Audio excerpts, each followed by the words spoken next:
Now we are done with our beautiful, vibrant and colorful okra soup. We are now going to make our Fante Fante, which is the fish gravy. I'm going to start that with a bit of fish here, and I'm just going to cut them into. You don't cut the fishes in small sizes. You want to make sure that it's nice and chunky. So just bear down a bit on it. Use a very sharp knife. Okay, just set it aside. Another one. Right down the middle, like so. Great. Just going to season this a bit. Put some salt.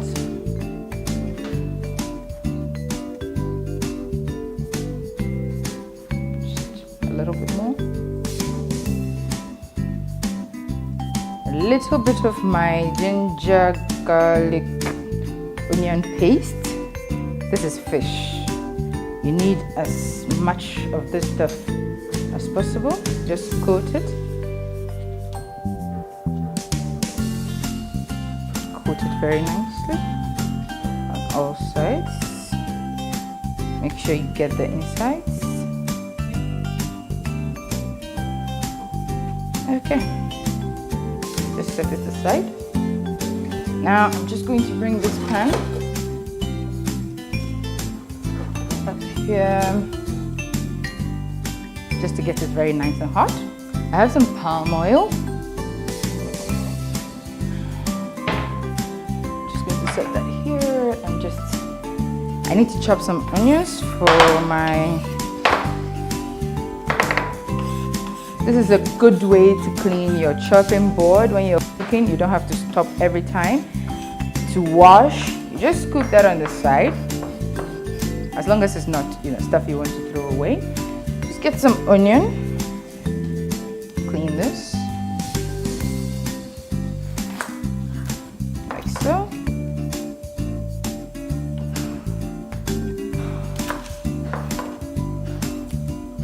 Just peel it.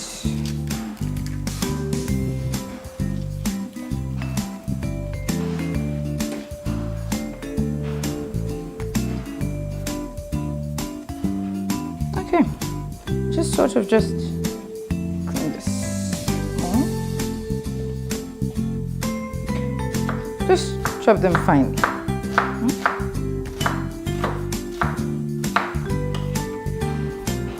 Just going to set this aside. I'll use some palm oil, add a little, depending on how you like it. I don't like it too oily.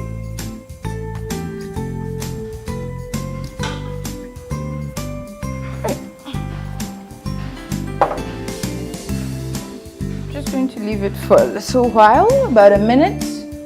It needs to start cooking through a bit before you add your onions.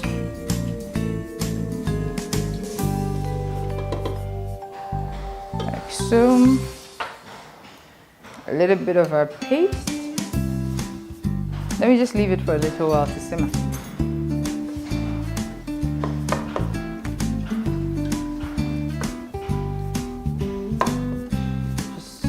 Break these down. Needs to cook through just a little to be a bit soft but not burn off. You don't want to have this burnt onion taste in your food. So you just want it to cook through a little bit, be soft enough. Also so that all of the flavors can just go into the oil.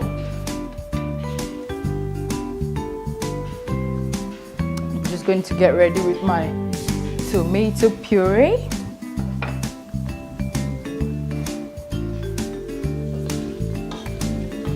It smells so good. As soon as you put that ginger, garlic, onion paste in it, it just starts smelling great. Okay, just a little bit more.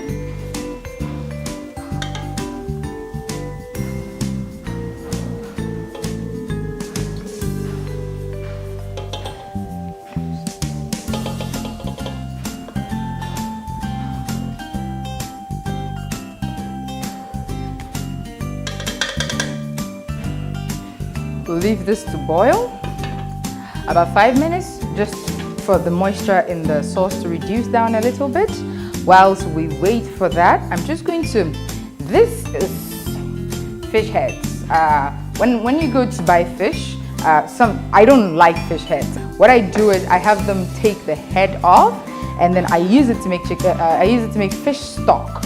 So you just boil this with, just a little bit of, garlic, ginger, and then some salt, and then you let it reduce, and it's just as good as, the seasoning cubes that we buy, because all of this flavor from the head of the fish just kind of goes down. Be careful not to get a fish that has a bitter head. I think a salmon has a, when you cook it with a salmon or something, it becomes bitter.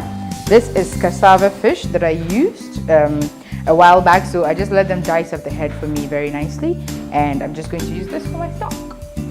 Okay, so I'm going to get my saucepan, turn this in. So we're just going to put these in there very carefully.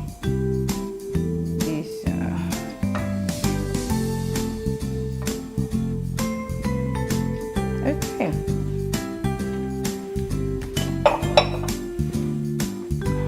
So a little bit of my paste.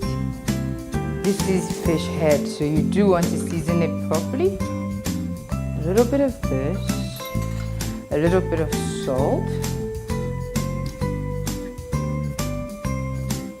and if you want to make like a fish stir fry, etc., anything with a that you use fish for, maybe fish soup, etc., instead of using the cube, try as much as possible to try and make your own stock. It's fresher. You know exactly what's in it. It's not a bunch of things that have been put together for you by someone in some factory you don't know. You know exactly what goes in here. Everything is natural. We're just going to add a bit of hot water.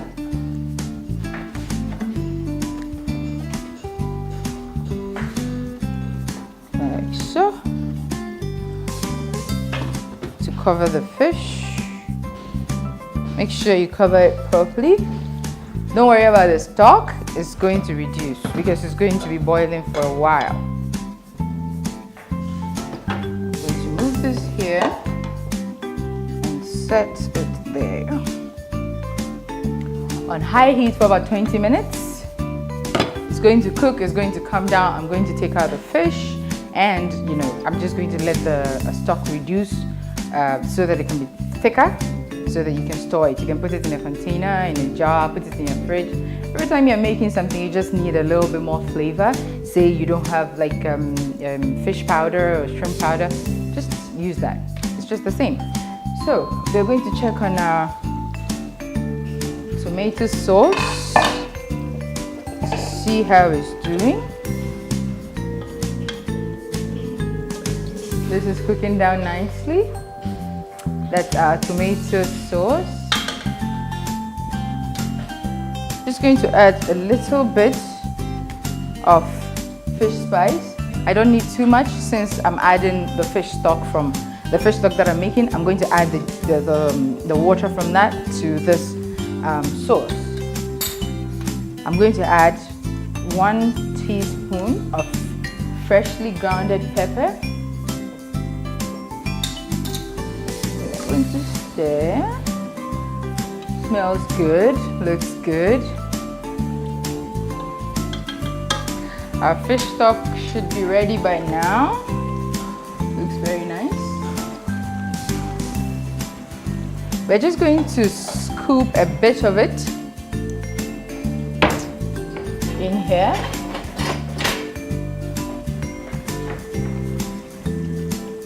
Smells very, very fishy.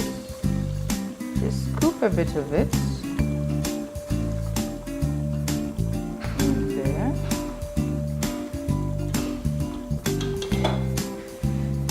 Leave the rest to simmer. So the batch that you're going to store and keep in the fridge, you want to leave it to simmer. Now I'm going to add my fish.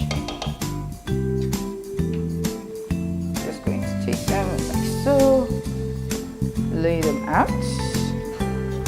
fresh like that. You don't need to boil it to fry it, nothing like that. That's what's special about this sauce. It's so fresh. It's just like you just take your freshest ingredients, put them together, add a little bit of fish. I don't know who came up with this, but they may be a fisherman or something, because this is the easiest sauce you can make with fish ever. This looks so beautiful. Just look at that. Now we're just going to add a little bit of pakoshito.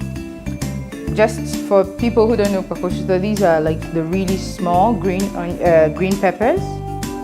The Ghans like to use them. That is why it's named in Ghana. So we're just going to add a bit of that.